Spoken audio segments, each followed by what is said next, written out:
ಇವತ್ತು ಕಲಿತಾ ಇದ್ದಾರೆ, ತಮ್ಮ ತಪ್ಪುಗಳು ತಿದ್ಕೊಳ್ತಾ ಇದ್ದಾರೆ. ಅದರಲ್ಲಿ ಎರಡು ಮಾತಿಲ್ಲ. ಒಬ್ಬ ವಿರೋಧಿ ನಾಯಕ ಏನು ಮಾಡಬೇಕಾಗಿದೆ ಅದನ್ನು ಮಾಡ್ತಾ ಇದ್ದಾರೆ, ಜನರ ಸಂದರ್ಭಕ್ಕೆ ಹೋಗ್ತಾ ಇದ್ದಾರೆ.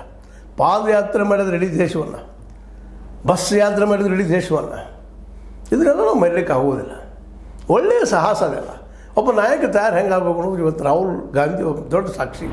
ಮತ್ತು ಅವ್ರು ಇವತ್ತು ಅಪಮಾನ ಮಾಡಿದ್ರು ಸಿದ್ದರಾಮಯ್ಯ ಅಂತಂದ್ರೆ, ಒಂದು ಅಪಮಾನ ಮಾಡೋದಿತ್ತಪ್ಪ ಅಂತಂದ್ರೆ ಸಿದ್ದರಾಮಯ್ಯ ನಂಗೆ ಹೇಳಿದ ತಕ್ಷಣ ಇಲ್ಲ ಇದು ಹೈಕಮಾಂಡ್ ನಿರ್ಧಾರ, ಇವಾಗ ಮಾತಾಡ ಕೂಡೋದು ಅಂತ ಹೇಳ್ಬೇಕಾಗಿತ್ತಲ್ಲ ರಾಹುಲ್ ಗಾಂಧಿ.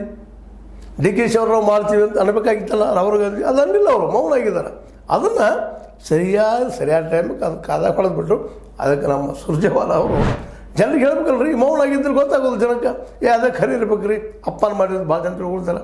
ಸಡನ್ನಾಗಿ ನಮ್ಮ ಸುರ್ಜೇವಾಲನು ಒಂದು ಹೇಗೆ ಕೊಟ್ಬಿಟ್ರು. ಸುರ್ಜೇವಾಲಾ ಅವ್ರು ಏನು ಹೇಳ್ತಾರಪ್ಪ ಅಂದ್ರೆ, ಮಾಳವಿ ಅವರ ವಿಕೃತ ನೀಚ ಸ್ವಭಾವಕ್ಕೆ ಮಿತಿಯೇ ಇಲ್ಲದಂತಾಗಿದೆ.